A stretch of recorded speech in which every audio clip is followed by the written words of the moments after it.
त्यामुळे पार्टीने माझी जी नेमणूक केली आहे ती समन्वयासाठी आहे. या समन्वयाचा संयोजक म्हणून मी काम करणार आहे. मग समन्वय कशातला आहे? समन्वय आहे कार्यकर्त्या. आता आपसात भांडायचं नाही. आपल्याला रत्नागिरीमध्ये मोठी लढाई लढायची ना. तुम्हाला वाटतं ना 29ला तुमच्या या जिल्ह्याचा पालकमंत्री भारतीय जनता पक्षाचा असावा? वाटतं का नाही? लागा का मला? तुम्हाला वाटतं ना या भागाचा आमदार भारतीय जनता पक्षाचा असावा का नाही? वाटतं का नाही? आता तो 2 खासदार मिळणार आहेत. मला गंमत सांगतो, एक तर आमच्या राजापूरपर्यंत सिंधुदुर्गाला मिळणार आहे आणि एक उलटा इकडे मिळणार आहे. मला माहीत नाही, म्हणजे मी आज सांगणं चुकीचं आहे की मी तिकडचा खासदार होणार म्हणून. म्हणजे मी सांगून टाकलं तरी सांगतो, इकडचा खासदार व्हायची पण संधी आहे. लागा का आम्हाला बाळानो, 100% भाजपा होणार आहे.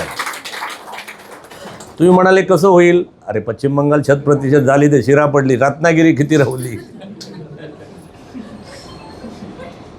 आणि बाळानो मी जिकडे जातो ना तिकडे 100% होते.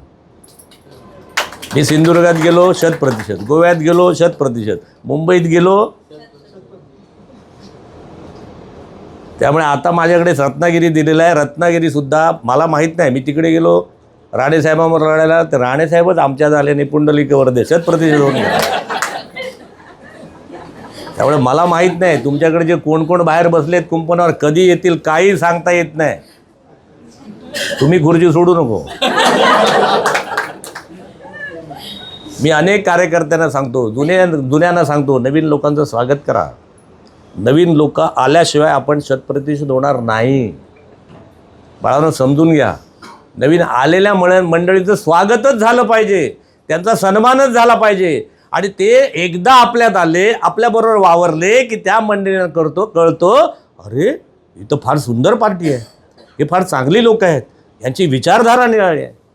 स्वामींनी यांना मला आठवतं स्वामी तुम्ही सांगितलं, स्वामींनी यांना सांगितलं अरे तुमचं नेचर, तुम्ही जे वागता ते सगळं तुमच्या त्या पक्षासाठी नाही, तुम्ही भारतीय जनता पक्षाशी कनेक्ट व्हा, इथेच तुम्हाला राष्ट्राचं काम करायला मिळेल.